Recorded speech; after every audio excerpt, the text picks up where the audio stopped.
Ini adalah tips, teman-teman. Tips pintar atur uang saat Ramadan.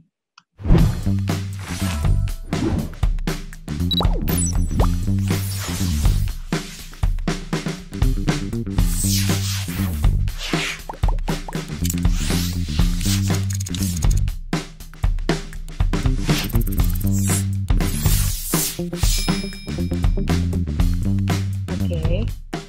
Nah, ini teman-teman. Nabi Muhammad aja melakukan persiapan sebelum Ramadan itu 6-7 bulan sebelum datangnya bulan Ramadan.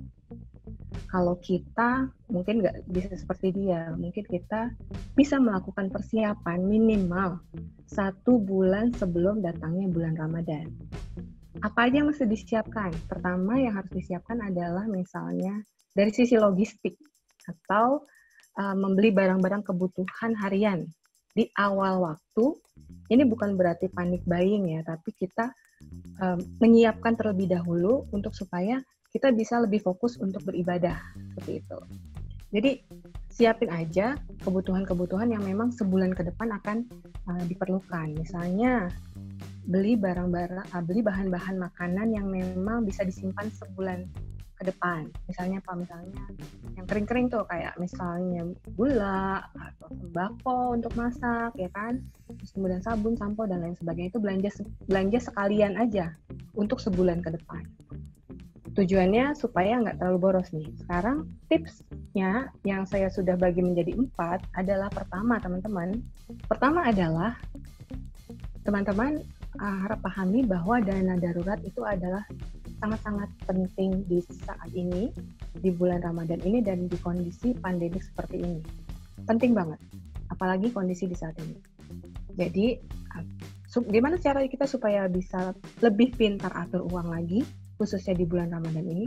Yang pertama adalah yang mesti disiapkan dana darurat. Seandainya memang belum ada, pelan-pelan disusun atau dipersiapkan dari yang tadi, alokasi yang tadi tuh, yang tadi saya sudah formulasikan, 10% dari total penghasilan teman-teman.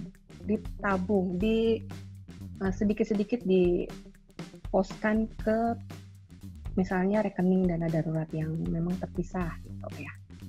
Kondisinya untuk nanti menutupi tuh yang seandainya penghasilannya berkurang atau seandainya terjadi kondisi emergensi yang lebih parah lagi dari yang seperti ini kan, itu dana darurat sangat-sangat menjadi pegangan kita supaya kita bisa keuangannya bisa lebih tertata.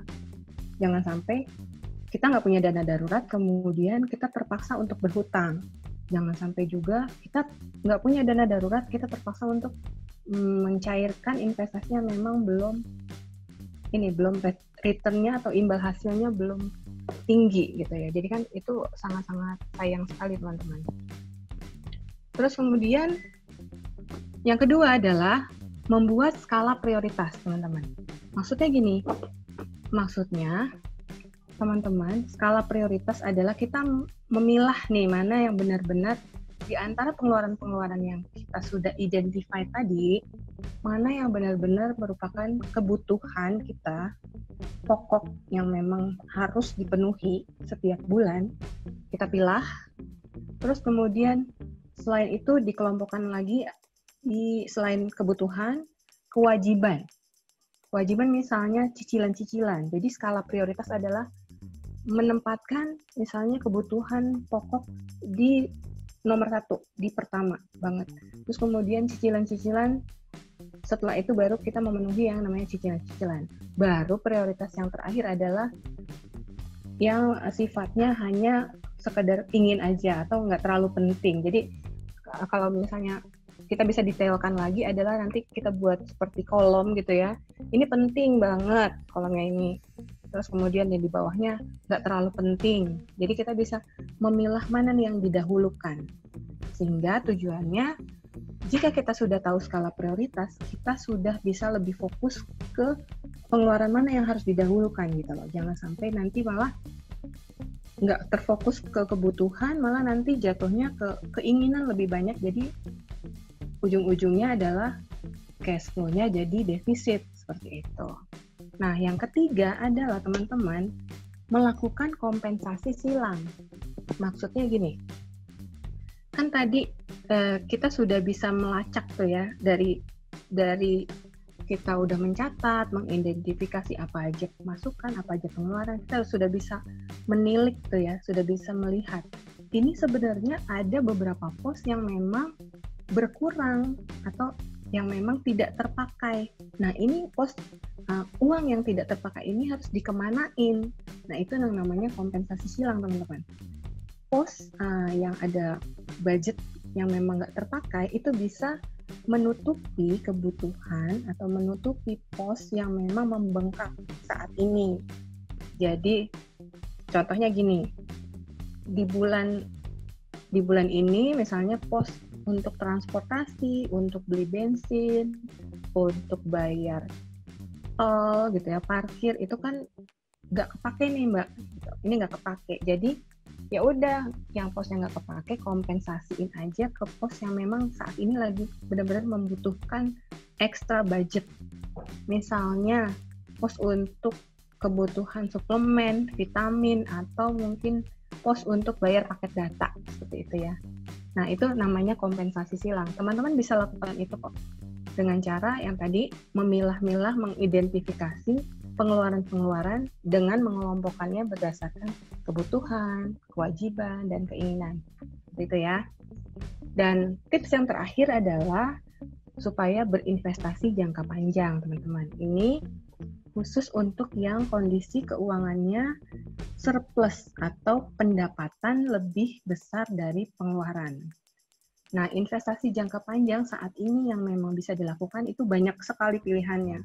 Mulai dari reksadana, mulai dari logam mulia yang bisa dicicil secara sedikit-sedikit gitu ya, bahkan nggak sampai 1 juta, bahkan ratusan ribu pun sudah bisa kita mencicilnya. Atau mungkin saham misalnya, teman-teman yang udah punya rekening mungkin bisa melakukan itu, obligasi atau apapun deh. Intinya adalah kita berpikir ke depan gitu loh, kita berpikir untuk saving for the future seperti itu. Jadi kita mendisiplinkan diri untuk memang mengalokasikan 10% dari penghasilan untuk investasi jangka panjang. Tapi ingat, untuk berinvestasi ini teman-teman saya ingatkan supaya lebih cermat lagi, jangan sampai tertipu ya, karena saat ini banyak sekali nih tipuan-tipuan atau investasi bodong yang marak karena mungkin satu, kondisi perekonomian memang lagi nggak bagus, terus kemudian banyak juga orang yang membutuhkan penghasilan, tapi ada beberapa yang memang mungkin dia mencapainya dengan cara-cara yang nggak wajar gitu. Jadi saya tekankan sih supaya teman-teman lebih hati-hati dalam memilih jenis investasi. Pilih jenis investasi yang memang sudah dimengerti, sudah dikenal, dan sudah aman. Sebenarnya kondisi seperti ini bisa terjadi kapan aja. Yang terpenting adalah bukan seberapa besar pendapatannya, yang menjadi penting adalah gimana cara kita ngelolanya. Ada loh ternyata dengan gaji yang pas-pasan, misalnya 2 juta atau 1 juta, dia masih bisa hidup kok dengan keluarga 3 anak seperti itu. Itu karena memang melakukan pengaturan atau melakukan pengelolaan keuangan yang lebih sederhana dan simpel dan fokus pada prioritas utama.